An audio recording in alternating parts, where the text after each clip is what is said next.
murteessan fannifamee akka du'u sitti murteessan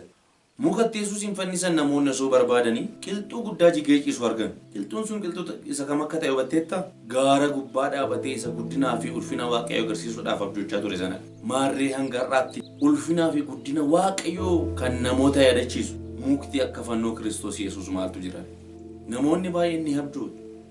namoonni baay'een ni habu namoonni baay'een lafa mul'ata isaanii ni qabu garuu haalli har'a isaan mudatu haalli har'a isaan itti jiran lafa abjuu isaanii lafa kaayoo isaanii waan hanqatan itti fakkeessa lafa sana ta'us waan hin geenye itti fakkeessa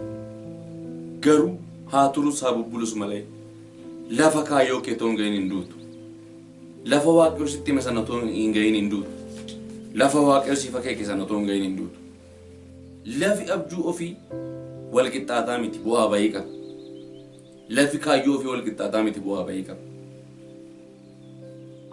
lafa kaayoo kee tokko gahuudhaaf lafa ati gahuudhaaf karoorfatte sana gahuudhaaf bu'aa bayii baay'een si mudachuu danda'a garuu ati lafa mul'ata kee sana ilaaluu qabda haalli har'ati keessa jirtu lafa ati abjochaa turte sana faana wal fakkaachuu dhiisuu danda'a wal madaaluu dhiisuu danda'a adeemsisaas gara sanatti si deemsisuu dhiisuu danda'a garuu sittan hima abdiin kutatiin sittan hima abdiin kutatee booddeetti hin deebiin lafa sana tasumaa gahuu hin danda'u jettee hin dubbatin ni geessa obsuun baay'ee murteessaadha lafa abjuu kee kan ittiin gahuu dandeessu yoo obsite qofadha obsuun murteessaadha